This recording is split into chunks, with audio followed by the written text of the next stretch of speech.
Thus, let the chapter 5 days of my Deltarune theories continue. This theory video will be quite long, and instead of having one main focus, I am going to be talking about a plethora of different ideas that came to my mind after the release of chapter 5. Chapter 5 was nowhere near as lore heavy as chapter 4, so I'll have more freedom to basically discuss what I want. First of all, I want to briefly mention the video I made a few days ago, where I combined the pieces of the modern Drowned Knight theory and my old Roaring Delta theory. To summarize, I suggested the weird route is how to create Deltarune's version of the unholy trinity. Two bodies must walk out of bounds guided by their love for each other, walk into hell, and be eternally unaffected by timeline recesses, in the depths out of the game world. I suggested that this is the deal between Gaster, the Knight, and Device Friend, all characters seemingly closely connected to hell, darkness, and the number 6. There are the same entity, an amalgam of three conflicting personalities, akin to Doi in Poppy Playtime. I brought up the common theory, that this out-of-bounds glitch was performed by a version of Chris and Noelle in a previous timeline who were replaced with a new Chris, new Noelle, and new Soul. I also want to briefly suggest an alternate take, that the same out-of-bounds glitch happened, this time with Des' soul, and a childhood love interest of Des. This is assuming human Des theory still holds weight. I don't think it'd be as real as he left for college after the disappearance. Perhaps, Sans' currently unnamed brother is around Des' age, and may have joined Des in the drowning ritual. Not as much evidence for that as alternate timeline Chris and Noelle, but it could work. This does lead me into the next topic I want to talk about, and that's the one and only friend encounter in chapter 5. It's very strange, you freeze the game mid-jump and send your soul to a red interaction point just out of reach. Once this happens, friend's face appears and you take damage. However, you take damage in a way that the Delta Warriors do not comment on. Strange. I'd like to point out that friend is red in the sequence. Device Friend is the character I have the least evidence for being part of the Roaring Delta, as opposed to Gaster and Knight. However, this scene may serve as some evidence of that. Friend is a cat, and what do cats do? They hunt. They chase around laser pointers, bright spots of red light. However, they also hunt birds, and the soul seems to be portrayed with a lot of bird imagery. So, Gaster's soul being a direct rival to our soul in the normal route makes perfect sense. Still not enough evidence to suggest he's connected to Gaster specifically, and we still don't know what the deal with Iram is unless he just is the Shadow Mantle. Now I want to discuss the meaning of colors in Deltarune. Well, with what we've seen from the flowers, let me express this idea to you. The trait of love is not expressed by any mere color, love in Deltarune is expressed by the full rainbow of color. Love is patient, and kind. It is just, and it is brave. It perseveres, and it keeps its integrity. All sub-traits of the overarching virtue of love. In regards to this, I now want to talk about three other colors which are very important to this story. Pink, gold, and red. What do these colors represent? Well, after meeting Flowery, I can only assume the duality of pink and gold represents one thing, hopes and dreams. Look at Flowery, self-confident, determined. He wants to follow his dreams, and he encourages others to do the same. Gold is the color of dreams. Which would mean that pink is the color of hope. And where do we see pink? On every single one of the Delta Warriors. Chris and Ralsei both have pink scarves, and Susie's main color is pink. So far, the Delta Warriors have had a lot of hope. As for Ralsei, he has hope in the angel, and hope in Chris. Susie has hope that the future can change, and Chris. Well, Chris is just hard to read in general. Hope is the reliance on others, as Ralsei relies on Susie, relies on Chris, and relies on the angel.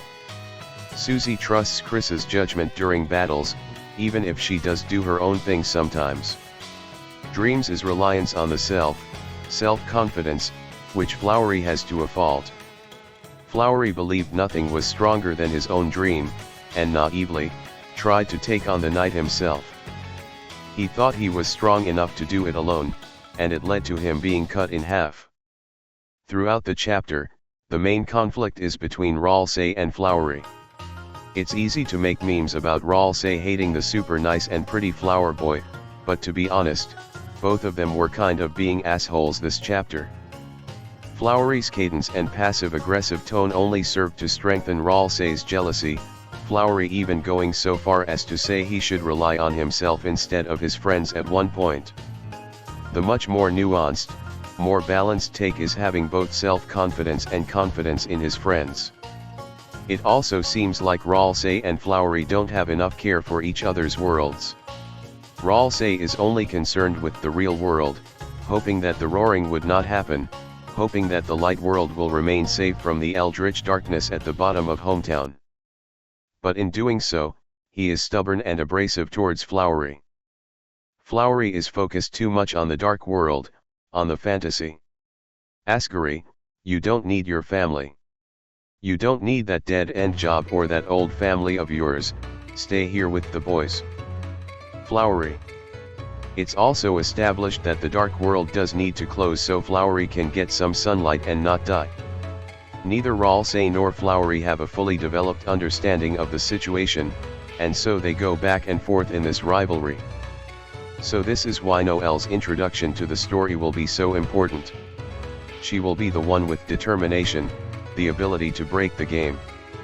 If Susie is the beacon of hope, Noelle is the beacon of dreams, determination. Yes, the beacon, not the beacon. As for the beacon, let's talk about what the color red represents.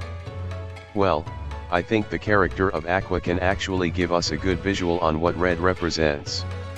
It is interesting that all the flowers are true to the color of their personality, except for Aqua. Seth is purple and perseveres in battle despite their often clumsy and misguided calculations, Orange is a small yet brave fighter, Green is nice and gives food to even their enemies, Yellow is concerned with justice and making sure the world is fair, and Integrity demands justice be fair and honest, demands that justice be done in integrity. Aqua, however, does not bear much patience throughout the game. But look at what Aqua does. Aqua says having only one color is boring, only one personality trait is boring, and so Aqua wear a red ribbon and red shoes. And what is the trait Aqua expresses the most? Curiosity. Aqua is curious about everything, even things that might be dangerous to her. What are humans? What are flowers? What are games? Can we play games? Let's pose, let's dance, let's spin, show me everything, I want to see the world. Curiosity is the trait of the red soul, right? That's essentially the reason anyone plays or watches a playthrough of Deltarune, and an integral part of that is that they want to see what happens. After all, if friend is associated with red in this chapter, it was curiosity that killed the cat. And if friend truly was the other soul, the original soul that drowned itself with 2 kids in a lake. The serpent leading the 2 lovers, Adam and Eve, into the forbidden zone, the forbidden fruit. Of course, that original soul represented a dark form of curiosity. But righteous curiosity is simply, let's ask questions, let's see our options. It is your curiosity which is an integral part to finding what we need to find in Deltarune, as opposed to Chris, who would likely go through the chapter doing the basic path, stick to the knight's plan, stick to Carol's plan, stick to what they're told to do by the adults in their life. After all, even if you start playing the game after chapter 1, the mirror dialogue will still be the same. Your presence here doesn't change that, Chris still represses their own personality. Perhaps the conflict between the soul and Chris is not exactly what we thought it was. What if it's more akin to self-hatred than anything else? Chris made a bad mistake in their curiosity in the past, and now they just want to be a good little kid who does what they're told. I do want to talk a little bit about the Mad Mew Mew fight and how this could parallel Chris and the soul. Immediately, one might think the Lightner possessing Mew Mew is meant to be the player parallel and Mew Mew's body is a parallel to Chris. In regards to control, I can definitely see it. Especially if you translate the Japanese lyrics. The Japanese lyrics heavily imply that Mad whatever her name is now is the type of player to do the genocide route and the weird route, evidenced by how she actively wants to kill you during the fight for making her body act weird. But what if we apply this dynamic to the normal route? Well, something interesting happens. You see, throughout the first stage of the fight, Mad Mew's dialogue is in regular text boxes, but Doki Mew's dialogue is in heart-shaped text boxes. Between Chris and the player, which is the curious one, the one who wants to try new things despite their limitations? Well, the player is. Between Chris and the player, which one is the standoffish one?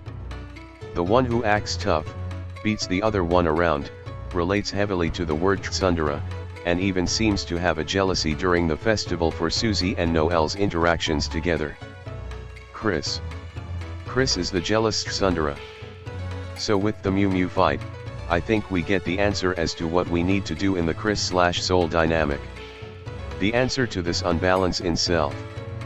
The answer is not to side with one and hate the other, the answer is to love them both. The answer is not to control, from either side, but to guide and trust. And so Chris needs to remember to love both their curious side and their patient side, to love every trait they have in line with the universal colors of love. Chris has learned justice in fighting against the crazy salesman trying to kill them. Chris has learned kindness in letting someone else take the battle and cheering them on in the process, but also kindness in finding her after they got separated. Chris has learned perseverance in relating to a woman going through a very similar situation as them. Chris has learned courage in facing one of their most determined foes yet. Now Chris needs to learn the trait of integrity, and use their established personality of patience in the final 2 chapters. There is a forbidden route, a forbidden curiosity that may drag them and their loved ones to a place they can't return from. Perhaps this is why Ascari's investigations led him to a weird route cutscene. His curiosity consumed him, consumed all his other traits. At that point, he was dead set on finding out who kidnapped Des, at the expense of everything else. But, curiosity in of itself? Why, that's how you write your own story, isn't it? Creativity, inspiration. This is not a soul taken from someone else or forcefully latched onto a defenseless teenager, this is a repression of their own personality. A repressed personality that just needs a little push.